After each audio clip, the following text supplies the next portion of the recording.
ओम नमो नारायणाय। ओम नमो नारायणाय।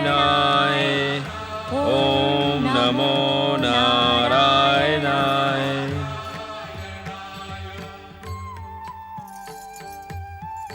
ओम नमो नारायणाय। हे जगदीश्वर भगवान विष्णु, हे संसार का पालन करने वाले भक्त वत्सल प्रभु, ये बताएं कि हमारी मनोकामना कब तक अपूर्ण रहेगी? क्या अनिच्छा पूर्वक राज्य कभार संभालते हुए ही हमारा ये अमूल्य मनुष्य जीवन समाप्त हो जाएगा प्रभु? हे त्रिलोकीनाथ, क्या हमारा जीवन जप, तप और व्रत के अनुष्ठान से अछूता रहेगा? क्या हमें वानप्रस्थ में जाकर 2400 पहर आपकी भक्ति में लीन रहने का अवसर प्राप्त नहीं होगा? हे संसार के प्राणियों पर दया करने वाले दयानिधान, आप हम पर भी दया करें। वानप्रस्थ आश्रम जाकर हमें अपनी पूर्ण भक्ति का सौभाग्य प्रदान करें।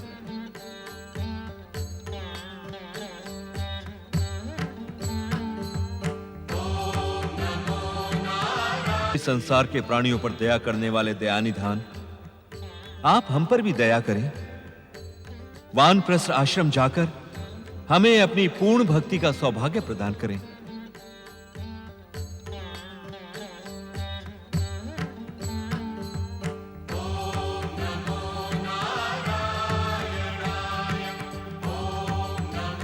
ओम नमो नारायणाय।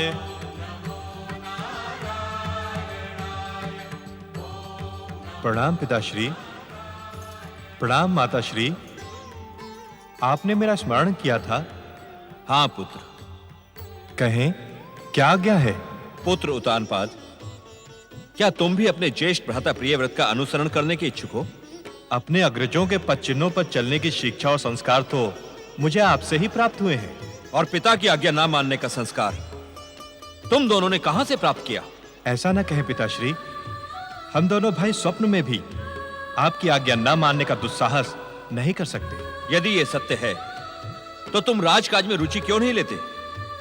हमारे बार बार के अनुरोध पर भी तुम हमारा राज सिंहासन स्वीकार क्यों नहीं करते?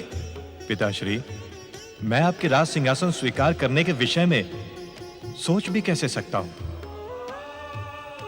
क्यों? पिता के सिंहासन पर पुत्र का न्याय सम्मत अधिकार है, उसमें कैसी दुविधा? वो न्याय सम्मत अधिकार मेरे ज्येष्ठ भ्राता युवराज प्रियव्रत के लिए सुरक्षित है माताश्री। युवराज प्रियव्रत अब वन से लौटकर नहीं आएगा पुत्र उतानपाद। पुत्र, हमारे प्रति भी तुम्हारा कोई कर्तव्य है। क्या तुम अपने माता पिता को वानप्रस्थ आश्रम जाकर जप, तप और व्रत करने का अधिकार कभी नहीं दोगे? पुत्र, क्या तुम्हारे रहते हमारा शेष जीवन इसी प्रकार दुविधाग्रस्त और मोह माया में उलझा रहेगा? क्या प्रियव्रत और उत्तानपाद जैसे पुत्रों के माता पिता का इस प्रकार उद्विग्न होना शोभनीय है? मुझे पूर्ण विश्वास है कि भैया प्रियव्रत एक दिन लौटकर अवश्य आएंगे। मुझे उनका स्वभाव भली भांति ज्ञात है। माता पिता के प्रति उनके मन में असीम भक्ति है। जिस दिन उन्हें इस बात का ज्ञान हो जाएगा कि उनके कारण आपका मन अशांत है, वे सब कुछ छोड़कर यहां चले आएंगे। भगवान विष्णु की कृपा से तुम्हारी बात सत्य हो पुत्र। तुम हमारी बात मानो या ना मानो, परंतु आप मुझे विवाह की आज्ञा न दे माताश्री। मैंने संकल्प किया है, जब तक भैया प्रियव्रत विवाह नहीं करेंगे मैं भी नहीं करूंगा। मुझे क्षमा करें। पुत्र,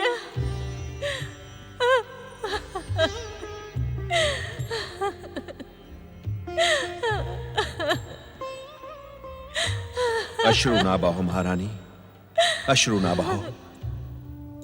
भले ही उतानपाद और युवराज प्रियव्रत हमारी उद्विग्नता का कारण हो, किंतु इनके भ्रात प्रेम को देखकर मुझे गर्व की अनुभूति हो रही है। मानवता का भविष्य अवश्य ही इनसे शिक्षा प्राप्त करेगा।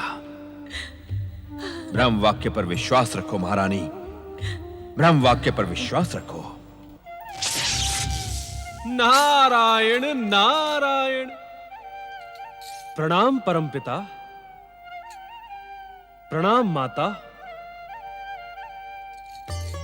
अंतर्यामी परमपिता, मेरे यहां आने का कारण आपको अवश्य ज्ञात होगा। हाँ नारद, महादेवी लक्ष्मी ने तुमसे जिस चतुराई की अपेक्षा की थी वो प्रियव्रत की भावुकता के सम्मुख पराजित हो गई। अर्थात तुम तो असमय तपस्यारत प्रियव्रत को राजमहल में लौटाने का निश्चय कर वैकुंठ से निकले थे, किंतु इस समय तुम प्रियव्रत के गुरु बनकर हमारे सम्मुख खड़े हो। दुविधा और पश्चाताप में डूबे मनुपुत्र के लिए हमारे समीप आए हो। नारायण नारायण। परमपिता, पालनहार भगवान विष्णु और महादेवी लक्ष्मी का निर्देश पाकर मैंने प्रियव्रत को समझाने का हर संभव प्रयास किया, किंतु वो दुविधा और स्वाभिमान की मिथ्या भावना के दुष्चक्र में घिर गया है। युवराज प्रियव्रत के महान गुरुदेव नारद जी। नारायण नारायण। माता, आप मेरा इस प्रकार उपहास न करें। प्रियव्रत ने मुझे स्वयं ही अपना गुरु स्वीकार किया है। तो गुरु कहने पर रुष्ट क्यों हो रहे हो नारद? मैं तो केवल इतना ही कहने की इच्छुक हूँ कि ब्रह्मदेव से मार्गदर्शन पाकर भी तुम प्रियव्रत को समझाने में सफल नहीं होगे। नारायण नारायण। नारद, चकित होने की आवश्यकता नहीं है। प्रियव्रत का भविष्य सुनिश्चित है। उसे समय से पूर्व किए गए तप का त्याग कर एक राजा का कर्तव्य निभाना है। नारायण नारायण।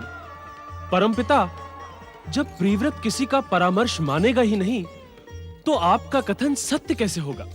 ब्रह्म वाक्य को सत्य करने के लिए तुम प्रियव्रत की भावी जीवन संगनी देवशिल्पी विश्वकर्मा की सुपुत्री बहिष्मति की सहायता प्राप्त कर सकते हो।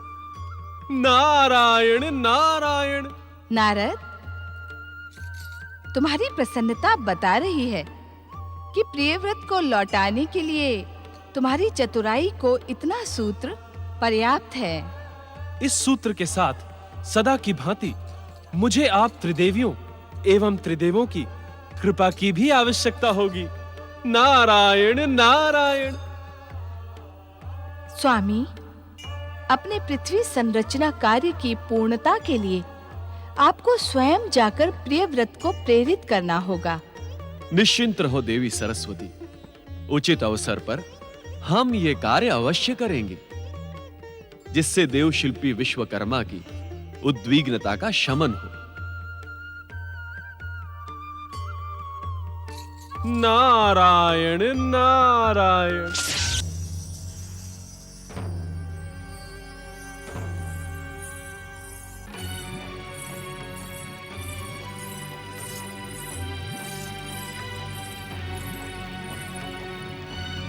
तुम पुनः निराश होकर लौट आई ना देवी?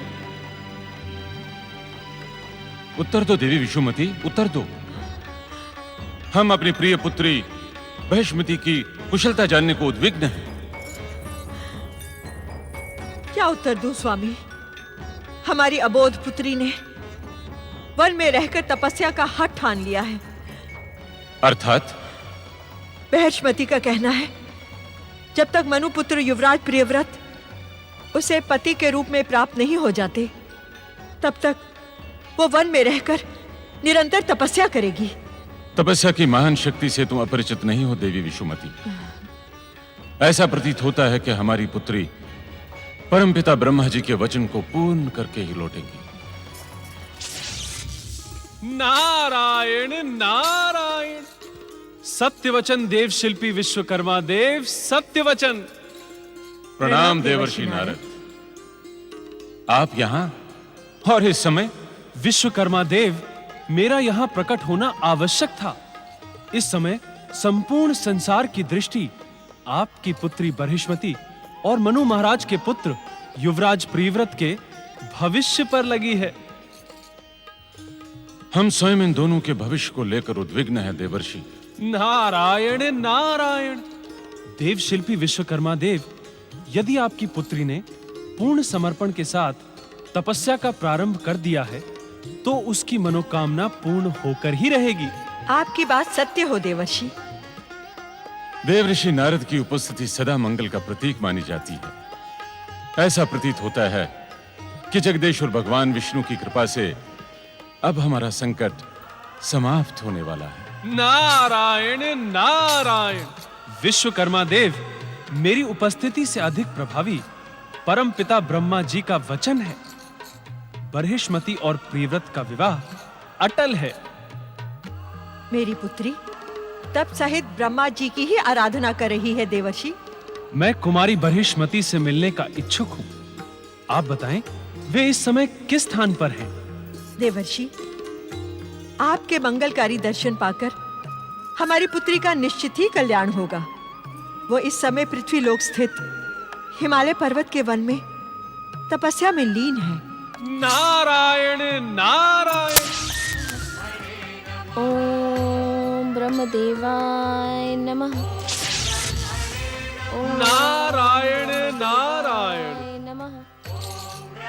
कुमारी बर्हिष्मति, ब्रह्मदेवाय देव शिल्पी विश्वकर्मा की पुत्री बर्हिष्मति, आंखें खोलो, नमः। आंखें खोलो। प्रणाम देवर्षि।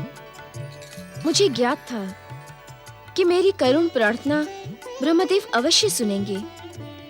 क्या उन्होंने ही आपको मुझे दर्शन देने के लिए प्रेरित किया है? नारायण नारायण। हाँ बर्हिष्मति, परमपिता ब्रह्मा जी को तुम्हारे उज्जवल भविष्य का ध्यान है। तुम तपस्या न भी करती तब भी पति रूप में प्रियव्रत तुम्हें प्राप्त होता। कैसे न करती देवर्षि। मेरे भावी पति वन में तपस्या करके कठिन जीवन व्यतीत कर रहे हैं और पति का अनुसरण करना पत्नी का कर्तव्य है। धन्य हो बर्हिष्मति, तुम धन्य हो।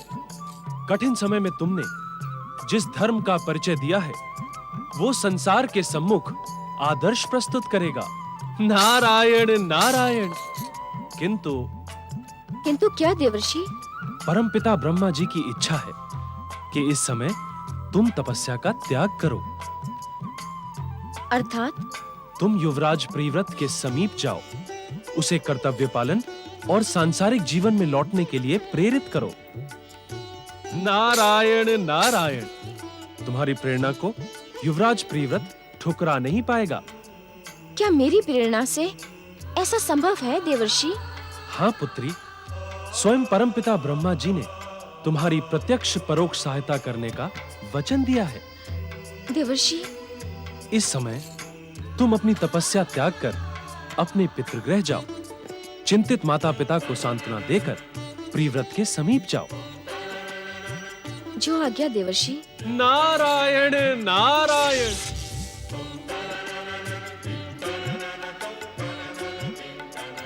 अपनी कुटिल बुद्धि के साथ एक दिन शनिदेव को उत्तेजित करने शनिलोक पहुंचा।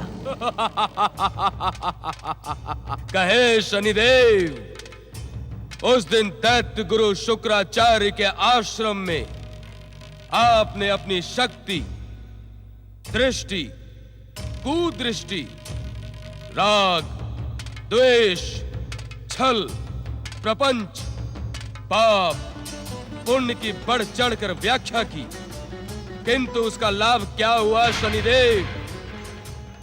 दैत्य जाति आज भी पाताल में सोई पड़ी है।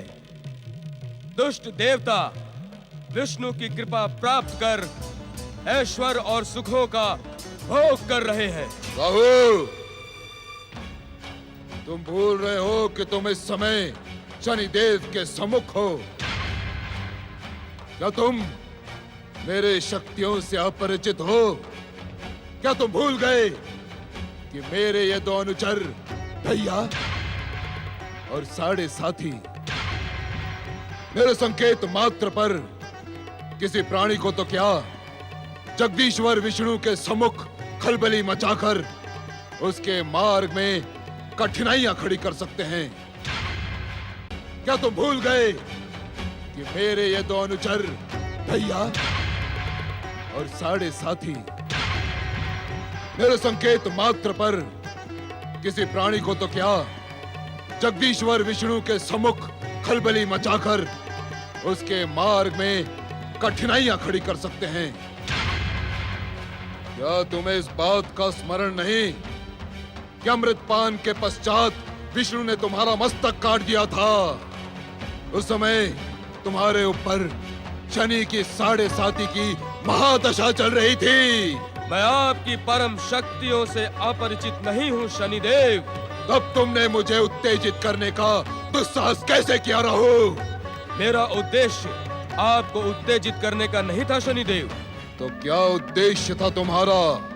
दैत्य सेनापति राहु का उद्देश्य सदा दैत्य जाति के हित चिंतन में लगा रहता है, किंतु दुर्भाग्य है शनिदेव कि आपकी कृपा प्राप्त करके भी दैत्य जाति पाताल में सोई पड़ी है। शनि, शुक्र और राहु जैसे महान शक्ति संपन्न ग्रहों के संगठन का क्या लाभ हुआ?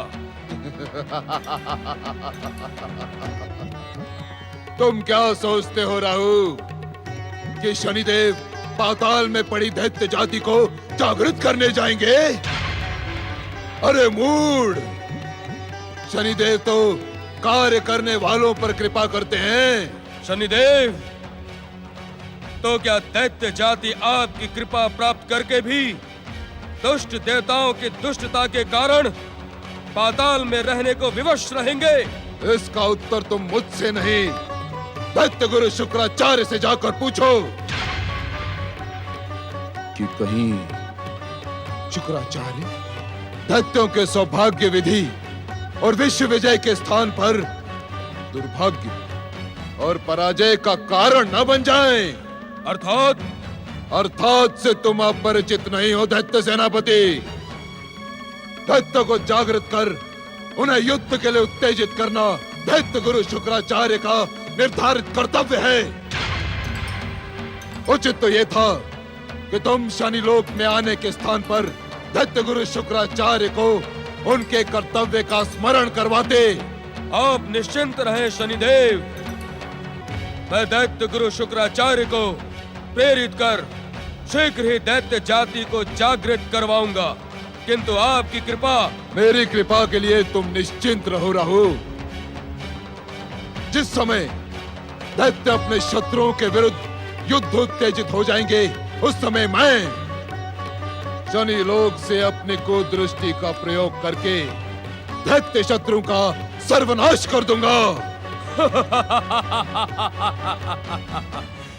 वो समय अब शीघ्र ही आने वाला है शनिदेव। यह जान ले कि दैत्य जाति अब जागृत होने वाली है।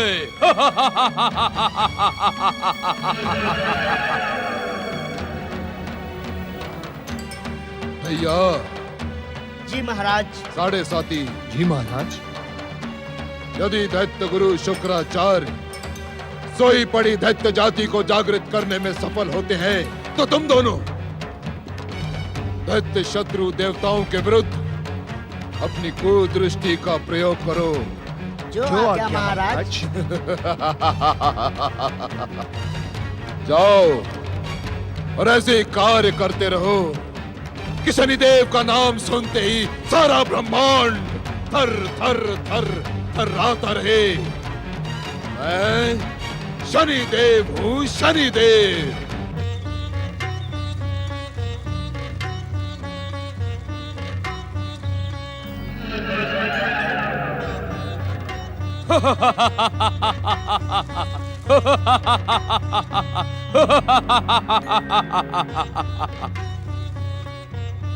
प्रणाम दैत्य गुरु शुक्राचार्य। आओ दैत्य सेनापति राहु, मैं इस समय तुम्हारा ही स्मरण कर रहा था। मेरे जैसे उपेक्षित, तुच्छ और छिन्न मस्तक का स्मरण कर आपको क्या प्राप्त होगा दैत्य गुरु? छिन्न मस्तक होने के पश्चात भी तुम्हारा बल किसी से छुपा नहीं है राहु। समय समय पर अपनी शक्ति से सूर्य चंद्रमा जैसे तेजस्वी ग्रहों को ग्रस्त कर उनके तेज को खंडित करने वाले तुम महान शक्ति के प्रतीक हो, किंतु दैत्य गुरु, दुर्भाग्यवश दैत्य शक्ति तो पाताल के अंधकार में सोई पड़ी है। इसी विषय ने तो मुझे उद्विग्न कर रखा है राहु। असंभव, अतुलित बलशाली, दिव्य शक्ति संपन्न दैत्य गुरु शुक्राचार्य को कोई विषय उद्विग्न कर सके, ये असंभव है। आप अकेले ही अपनी इच्छा मात्र से दुष्ट देवताओं को पराजित कर सकते हैं और तीनों लोकों में दैत्य दानवों का साम्राज्य स्थापित कर सकते हैं। एक तपस्वी का जीवन और व्रत धारण करने वालों को युद्ध शोभा नहीं देता, अन्यथा तुम्हारा कथन क्षण मात्र में सत्य सिद्ध कर सकता हूँ। जो कार्य आप स्वयं करने के इच्छुक नहीं, उसे सोई पड़ी दैत्य जाति को जगाकर पूर्ण क्यों नहीं करवाते दैत्य गुरु? महासम्मेलन में आपका जो अपमान त्रिदेवों और उनके चाटुकार देवताओं ने किया है, उसका प्रतिशोध दैत्य शक्ति को उन्मादित करके लिया जा सकता है। तुम सत्य कह रहे हो राहु, किंतु यह समय उदासी और निराशा का नहीं, उत्साह और उत्तेजना का है। आप शीघ्र पाताल लोक जाकर दैत्य जाति को जागृत करें, उन्हें पृथ्वी और स्वर्ग पर विनाश लीला प्रारंभ करने के लिए आदेश दें। यह तो आपको ज्ञात है कि शनिदेव स्वयं ही दैत्यों के पक्ष में आ गए हैं। वैसे तो आपकी दिव्य शक्तियां ही दुष्ट देवताओं को पराजित करने में समर्थ हैं, किंतु इस समय शनिदेव के साथ का लाभ भी दैत्य जाति उठा सकती है। तुम निश्चिंत रहो राहु, आसुरी शक्ति अब अधिक समय तक सोई नहीं रहेगी। मैं शीघ्र पाताल प्रस्थान करूंगा। मैं शीघ्र पाताल प्रस्थान करूंगा। मैं शीघ्र पाताल प्रस्थान करूंगा।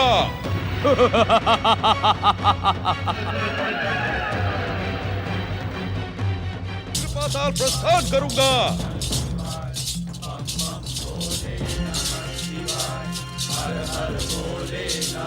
मैं शीघ्र पाताल प्रस्थान करूंगा। शुक्राचार्य,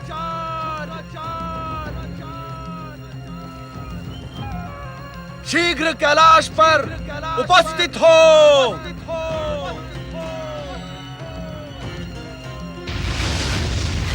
हर हर महादेव, हर हर महादेव। मेरे लिए क्या आज्ञा है कैलाशपति? शुक्राचार्य, वैकुंठ लोक के महासम्मेलन से बहिष्कृत होने के पश्चात तुम सूर्य पुत्र शनिदेव तथा छिन्न मस्तक दैत्य सेनापति राहु से परामर्श प्राप्त कर त्रिदेवों के विरुद्ध षड्यंत्र में सम्मिलित हो रहे हो। क्या यह उचित है? वैकुंठ के महासम्मेलन में आपके सम्मुख जिस प्रकार मुझे अपमानित करके बहिष्कृत किया गया, क्या मैं वो भूल सकता हूं? जगत पालक श्री विष्णु ने जिस प्रकार मेरा स्वाभिमान छिन्न भिन्न कर दिया, शिव शंकर उसका प्रतिशोध लिए बिना मेरा चित्त शांत नहीं हो सकता। अपनी सीमाओं में रहो शुक्राचार्य। अपने दुस्साहस को अनदेखा कर तुम जगत पालक श्री विष्णु से प्रतिशोध का दंभ भर रहे हो। तुम्हारा अहंकार स्वयं तुम्हारे विनाश का कारण न बन जाए। नागेंद्र, अपने स्वाभिमान की रक्षा करना क्या अपराध है? स्वाभिमान रक्षा को जगत पालक श्री विष्णु के विरुद्ध प्रतिशोध से जोड़ना निश्चित अपराध है शुक्राचार्य। दैत्यों के नवनिर्वाचित गुरु शुक्राचार्य को प्रतिशोध का अर्थ भी ज्ञात है अथवा नहीं? भली भांति ज्ञात है महादेवी। अपने शत्रु के विरुद्ध अंतिम परिणाम तक संघर्ष ही प्रतिशोध है। नहीं शुक्राचार्य, नहीं। प्रतिशोध किसी शत्रु के विरुद्ध नहीं, अपितु स्वयं अपने विरुद्ध होने वाले संघर्ष का दूसरा नाम है। ये आप क्या कह रहे हैं भगवान कैलाशपति? सत्य कह रहा हूं शुक्राचार्य, और आप भी इस सत्य को भली भांति ज्ञात कर लें कि प्रतिशोध वो ज्वाला है जिसमें व्यक्ति स्वयं ही भस्म हो जाता है। तो मैं क्या करूं विश्वनाथ? अपनी वृत्तियों पर नियंत्रण करने का संकल्प करें आप। संकल्प? हां शुक्राचार्य, संकल्प। क्योंकि प्रतिशोध प्रतिक्रियात्मक होता है और संकल्प क्रियात्मक। प्रतिशोध में बदले की भावना है और संकल्प में कर्तव्य का बोध। प्रतिक्रियात्मक होने के कारण प्रतिशोध का लक्ष्य किसी व्यक्ति अथवा समुदाय तक ही सीमित होता है, जबकि क्रियात्मक होने के कारण संकल्प का लक्ष्य उदांत और जन कल्याण के निमित्त है। अपने स्वाभिमान की रक्षा का संकल्प भी तो किया जा सकता है भगवान कैलाशपति। सुप्त दैत्य जाति को जागृत करने का संकल्प शुक्राचार्य के लिए न्याय सम्मत है। संकल्प के महान अर्थ को अपनी पापी वृत्तियों के प्रोत्साहन से तोड़ मरोड़ के प्रस्तुत न करें आप। स्वाभिमान रक्षा का अर्थ त्रिदेवों के विरुद्ध विद्रोह नहीं है। शनि तथा राहु के दुष्चक्रों में उलझकर आप अधर्म के मार्ग पर चल पड़े हैं। अपने परम ज्ञानी पिता महर्षि भृगु की आज्ञा की अवहेलना कर आप स्वयं एवं असुरों के विनाश का कारण बन जाएंगे। आपको सावधान करना आपके आराध्य के नाते हमारा कर्तव्य है। यह सुनकर मैं कृतज्ञ हुआ कैलाशपति कि आप दैत्य जाति और दैत्य गुरु के भविष्य के प्रति चिंतित हैं। किंतु परम शक्ति संपन्न शनिदेव दैत्य जाति के सच्चे हितैषी हैं। राहु स्वयं दैत्य सेनापति हैं। उन मित्रों पर विश्वास न करने का कारण मुझे तो दिखाई नहीं पड़ता।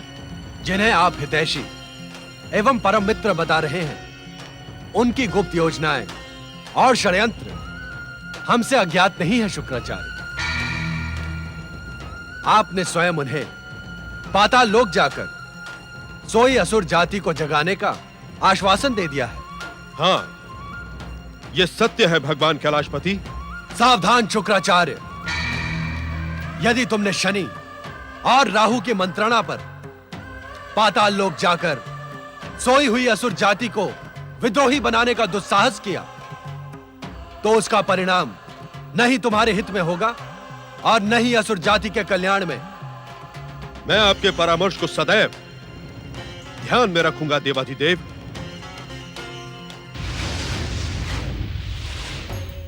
स्वामी, देवादिदेव के आदेश को परामर्श कहकर दैत्यगुरु अदृश्य हो गए।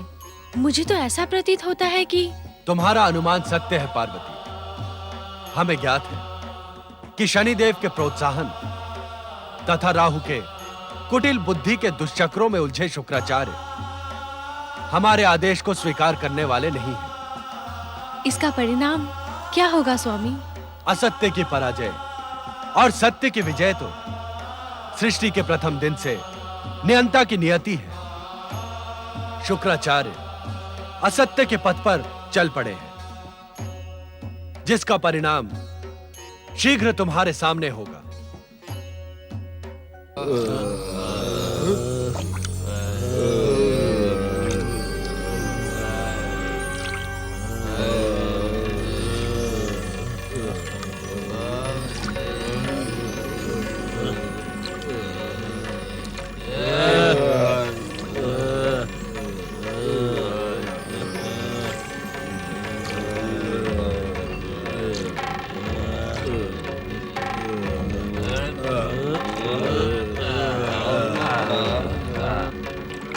हे संसार के सर्वश्रेष्ठ वीर प्राणियों, हे असुर जाति, तुम्हारी ऐसी दुर्दशा समुद्र मंथन में भी छलिया विष्णु के कारण दुर्भाग्य रूपी मदिरा ही तुम्हारे हाथ लगी, जिसका परिणाम यह हुआ कि तुम्हारा वीर असुर रक्त पानी बन गया। त्रिदेव ब्रह्मा विष्णु महेश के कारण ही वीर पराक्रमी असुर जाति पाताल लोक में अचेत अवस्था में पड़ी है।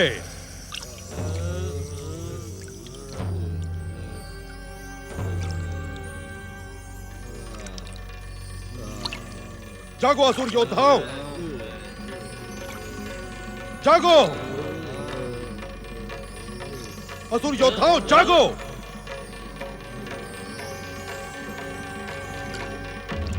जागो असुर पराक्रमी, जागो। जागो, जागो असुर वीरों, जागो। इस प्रकार अचेत अवस्था में पड़े रहकर अपनी शक्ति को कलंकित न करो। जागो, जागो असुर वीरों, तनिक विचार करो कि तुम्हारा पूर्वज परमवीर नमूची लौट कर क्यों नहीं आया। जागो, जागो असुर वीरों।